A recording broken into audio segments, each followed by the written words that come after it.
Bonjour à tous, nous allons parler maintenant de la procrastination.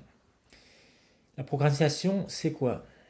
C'est une tendance irrépressible à remettre au lendemain, à plus tard, des tâches finalement importantes, mais qu'on ne veut pas faire maintenant. Alors, c'est clairement un comportement d'évitement, on reporte. Voilà. C'est souvent inconscient, et on verra les raisons juste après dans la slide d'après. Alors, le résultat de cette procrastination, c'est quoi? C'est du stress, finalement. C'est du stress inutile parce que on ne fait pas la tâche et on sait qu'on doit la faire. Donc, on utilise une partie de sa mémoire pour retenir des choses alors que la tâche pourrait être faite. Donc, ça se traduit aussi par de la culpabilité. On se dit, je regrette, j'aurais dû le faire plus tôt. Voilà. On se rabaisse soi-même, finalement. Et bien sûr, au niveau de votre performance, c'est pas bon parce que vous n'atteignez pas vos objectifs. Et ça encore, on va boucler sur le stress. Le fait de ne pas atteindre des objectifs qu'on s'est donnés, c'est toujours gênant. Alors on va voir juste après, dans la slide après, euh, finalement, à quoi c'est dû. Alors pourquoi on procrastine? Vous le faites inconsciemment et parfois vous vous en rendez compte. Alors mais c'est quoi les raisons, les racines du problème? Eh bien, tout d'abord, c'est parce que souvent, vous avez peur de ne pas y arriver. On parle de procrastiner aussi sur des choses parfois importantes. Alors, toutes les tâches sur lesquelles on procrastine ne sont pas forcément difficiles. Par exemple, je dois faire du reporting financier tous les mois pour mes projets, pour mon entreprise. Bon, je reporte pour d'autres raisons.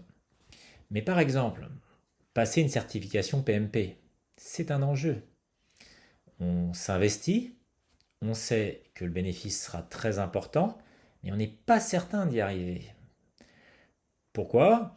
La peur, voilà. La peur va nous bloquer. Alors qu'on sait que les gens bien préparés, avec une bonne méthode, réussissent quasiment toujours. Voilà.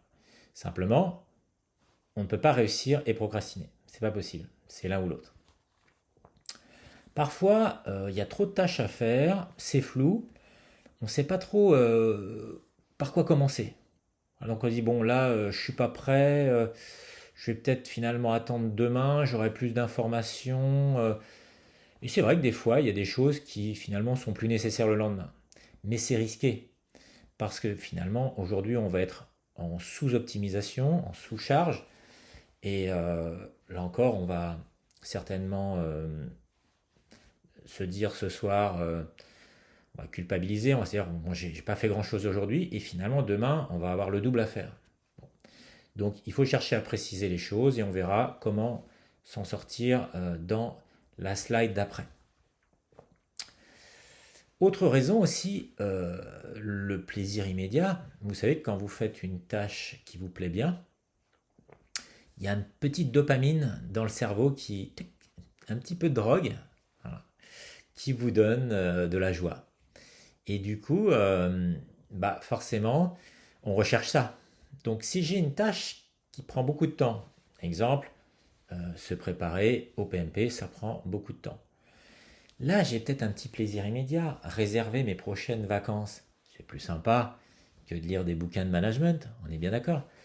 Euh, Répondre, aller sur WhatsApp, là, sur mon PC, là, je pourrais de là tout de suite, aller sur WhatsApp, répondre à des amis, ça m'amène plus de plaisir. Donc, c'est pas de la flemme, c'est pas au sens je suis feignant, je veux rien foutre. Non, sinon vous ne seriez pas là. Et vous ne seriez pas en train de regarder cette vidéo. Non, c'est l'idée que finalement, ça ne m'amène pas énormément de plaisir ce que je fais. Alors ça aussi, on verra comment travailler dessus. Alors, je ne vais pas vous mentir, toutes les tâches n'amènent pas énormément de plaisir. Le plaisir, il sera global. Le plaisir, ça sera l'atteinte de l'objectif, la poursuite de l'objectif, avoir peut-être aujourd'hui, considérer avoir fait peut-être 1, 2, 3, 5% du chemin. Ça, c'est quand même intéressant aussi. Voilà. Donc on verra, il y a des techniques pour ne pas procrastiner. Je ne vous en dis pas plus. Mais c'est vrai que les distractions amènent plus de plaisir. Ça, on va pas se mentir. Et même des fois, aller voir les news. On sait très bien que les news sont jamais bonnes. Mais on se dit, ouais, ça me change les idées. Ouais, mais pendant ce temps-là, on s'éloigne de nos objectifs. Il y a tellement de choses à voir. Tous ces sites internet, tous ces réseaux sociaux sur lesquels vous êtes inscrit, Instagram, Facebook, WhatsApp et tous les autres. Bon, bien sûr, il faut, là encore, mettre des priorités, mais je ne vous en dis pas plus. On en est au pourquoi. Enfin, la dernière raison, et souvent les gens n'en sont pas conscients, et c'est contre-intuitif, c'est le perfectionnisme. Tout le monde pense qu'être perfectionniste est une qualité. C'est un très gros défaut. Voilà. C'est pas parce qu'on cherche à atteindre la perfection, ça c'est normal. Et c'est normal que vous soyez comme ça. Être perfectionniste, ça veut dire je ne délivrerai rien si ce n'est pas parfait. Et oui, mais le problème, c'est que la perfection n'est pas de ce monde. Et cette façon de penser va vraiment à l'opposé de toutes les pratiques que vous pourrez retrouver dans mes autres vidéos sur l'amélioration continue, sur la qualité, sur le Kaizen, sur le Lean. Se dire, ok, ce que je fais, c'est pas parfait. Et cette vidéo, vous la regardez, vous voyez certainement des défauts, peut-être que je bafouille un petit peu ou je cherche mes mots. Ok, cette vidéo n'est pas parfaite. Et je ne suis pas parfait. Et le monde n'est pas parfait. Vous voyez, on est bien aligné finalement. Donc en étant perfectionniste, c'est de se dire, bon là, je ne peux pas faire cette tâche-là parce qu'il me manque des choses. Bon, je vais y réfléchir quand même, j'ai encore du temps. Je compte passer, par exemple, le PMP dans plusieurs mois, mais loin. Voilà. Là, tout de suite, je vais me focaliser sur la problématique du moment. Voilà. Carpe diem, je m'intéresse qu'à aujourd'hui. Ok, c'est une philosophie de vie tout à fait respectable. Mais malheureusement, attention, ne confondez pas profiter du jour présent et procrastiner. Ce sont là encore deux concepts fort différents. Voilà. Donc manquer de motivation, vous pourrez chercher aussi d'autres vidéos sur ma chaîne YouTube qui parlent de système de motivation. Mais on n'est pas loin de la solution. Je ne vous en dis pas plus, restez avec moi. Dans la slide suivante, nous allons voir qu'est-ce que l'on peut faire pour se débarrasser, pour en finir avec cette procrastination. Alors la question subsidiaire, c'est comment en finir avec cette procrastination. Elle vous colle depuis certainement que vous êtes dans l'enfance, l'adolescence, étudiant. On appelle ça parfois aussi syndrome de l'étudiant. On attend la veille pour faire une dissertation qu'on nous a donnée il y a 3 semaines. On l'a fait pendant la nuit, on se lève à 6 heures du matin pour la commencer, ou on l'a fait dans le cours d'avant, le cours de la philosophie. Enfin bref, vous avez certainement pas mal d'expérience dans la procrastination. Et n'hésitez pas à me donner aussi vos commentaires et à mettre vos commentaires en dessous. Mais plus sérieusement, qu'est-ce qu'il faut faire pour s'en débarrasser? Alors il faut être comme toujours méthodique. Voilà. Si j'ai une tâche trop importante, trop complexe, et on a dit j'ose pas m'y mettre, ok, c'est logique. Eh bien, on va la découper en plus petites actions. D'où l'importance de planifier. En partant d'un objectif, on va en découler le travail à faire. Rappelez-vous, la structure de décomposition du travail. On va décomposer ça en tâches plus petites. Chaque tâche n'est pas trop difficile à faire. L'avantage, c'est que quand vous allez faire une de ces tâches-là, vous gagnez en motivation. Vous savez qu'aujourd'hui, vous avez eu vos achievements, vous avez fait des choses, vous avez avancé. Et donc ça va vous pousser à en faire d'autres. Quand on a une to-do list, vous avez certainement une to-do list, et dès qu'on en coche une, on est content. Si la tâche est trop importante, finalement, on la finit jamais. Et donc, on n'a pas cette satisfaction. Parce que là, cette petite dopamine, cette petite drogue dont votre cerveau a besoin, eh bien, c'est pas grand-chose. C'est une petite réussite, un petit achèvement, comme on dit. Donc, trouver la bonne granularité aux actions, et on dit peut-être l'action ne doit pas dépasser, effectivement, trop de temps. Et on va le voir juste après. Ça me permet d'introduire la méthode Pomodoro. Alors, vous pourrez regarder sur Wikipédia et vous pourrez retrouver aussi d'autres vidéos sur le sujet. J'en ferai une aussi par la suite. Donc c'est l'idée d'avoir un time management et effectivement, on a du mal à se rester concentré. Alors certains disent que voilà, 50 minutes, quand on fait des formations, c'est souvent des sessions d'1h30. À l'école, c'était plutôt ça, effectivement, 50-55 minutes, le temps de se... C'est difficile, ça dépend de chaque personne.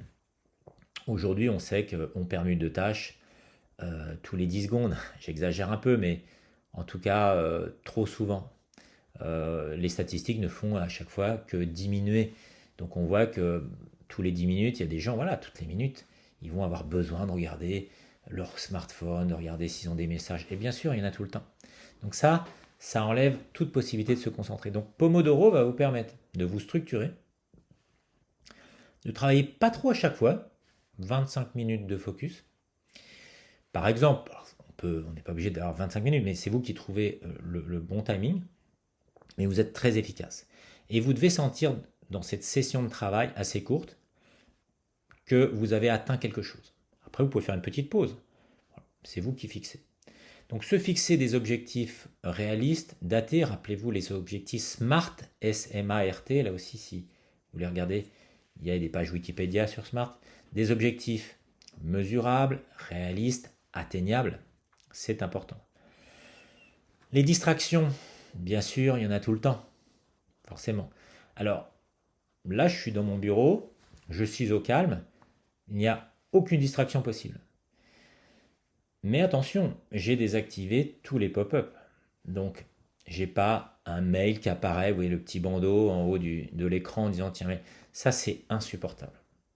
Ah, bien sûr, si vous attendez une information importante, je dis pas le contraire, il faut le mettre. Mais si vous voulez vraiment travailler, le mieux, si vous pouvez travailler, alors aujourd'hui c'est difficile parce qu'on est tout le temps en ligne, c'est carrément de couper l'internet. Là au moins il n'y a pas de tentation possible. Après, même en étant sur internet, parce qu'on a besoin de faire des recherches, on peut supprimer effectivement toutes les notifications de réseaux sociaux, de mails, quoi que ce soit. Donc, et c'est ce que j'ai fait depuis fort longtemps. Donc ça, c'est des petites méthodes très simples qui coûtent rien. Et il faut le faire. Voilà. Pareil pour le téléphone. Tu dis, ouais, mais si quelqu'un veut m'appeler, ouais, ben, il laissera un message. Puis vous verrez qu'il a appelé, vous le rappellerez. Il n'y a pas de... Vous ne faites pas, je suppose, les urgences ou le support pour les pompiers ou pour le SAMU. Oui. Donc c'est pareil, mon téléphone, bah, le petit bouton, voilà, il est éteint. Il n'y a aucune notification sonore, ça ne vibre pas, heureusement, parce que sinon il y aurait une vibration toutes les 30 secondes. Oui, donc éviter les distractions, c'est aussi oui, des approches techniques, c'est pas distraction au sens des enfants. Se créer des routines. Alors c'est vrai que les gens disent, oh, mais moi j'aime pas la routine, justement si je fais des projets, si je fais du business, c'est justement pour pas tomber dans la routine. Attention, le mot a plusieurs sens. Se créer des routines, là ce sont des bonnes routines. C'est des habitudes on pourrait dire. Voilà, mais on utilise aujourd'hui plutôt le mot routine. La routine, elle a un avantage, elle revient.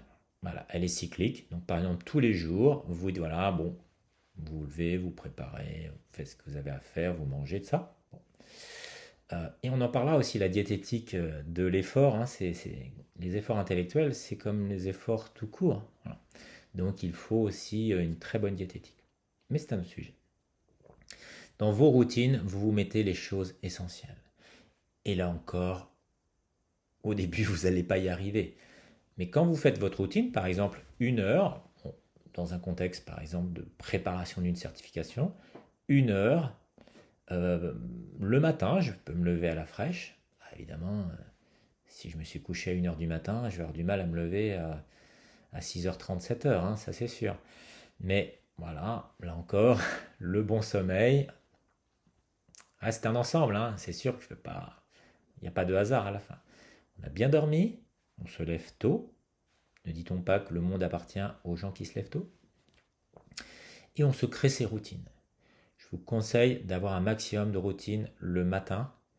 L'après-midi déjà, on est à moitié cuit, et alors le soir, on est complètement cuit. Donc n'attendez pas de votre cerveau qu'il soit efficace après 18-19 heures. Faut pas trop rêver. sauf si vous avez fait la sieste, bien évidemment, mais on va dire pour les journées standards, souvent, voilà, à 5-6 heures, on est cuit. Donc, mettez plutôt vos routines dans la matinée, quand c'est possible. Puis l'après-midi, plus, voilà, tout ce qui est distraction, comme par exemple les réunions, aller faire des claquettes dans les réunions, jouer à la PlayStation, être sur les réseaux sociaux. Ça ne nécessite pas énormément de concentration. La récompense. Voilà. La petite récompense, s'auto-récompenser après chaque étape franchie. Voilà. Donc vous avez découpé des grosses tâches en actions plus concrètes, on l'a dit. Là, Pomodoro, 25 minutes. Personnellement, j'arrive à travailler 50 minutes. Ouais, c'est pas non plus un exploit, hein. Il y a des gens qui sont capables de bosser 4 heures d'affilée. Je ne suis pas capable, ok. Je connais mes limites. Mais c'est pas l'idée de Pomodoro. On n'est pas là pour faire quelque chose d'exceptionnel. On est là pour faire quelque chose de récurrent, de cyclique. Donc 25 minutes ou 50 minutes, peu importe. Ben, on s'oblige, on dit ok, c'est bon, j'ai atteint mon objectif, je me lève, je vais manger quelque chose ou simplement prendre l'air, hein, pour ceux qui veulent se fumer une cigarette. Alors c'est pas une bonne pratique, on est d'accord, mais voilà, bah, c'est la petite récompense. Là encore, la petite dopamine va arriver. Bon, évitez évidemment les boissons sucrées salées, on est d'accord. Euh, je plaisante, vous faites ce que vous voulez, mais en tout cas vous vous récompensez de façon vertueuse en disant voilà, c'est bien aujourd'hui. Alors ça peut être une récompense non matérielle, se dire l'autosatisfaction, se dire tiens là je suis content, j'ai fait quelque chose. Voilà. Et à la fin de la journée, bah, si vous avez fait plusieurs séances comme ça, 50 minutes, bah, 3 heures, vous savez, si vous êtes vraiment productif 4 heures dans une journée, et ceci tous les jours, franchement, c'est très bon, hein, au niveau delivery, hein, au niveau résultat.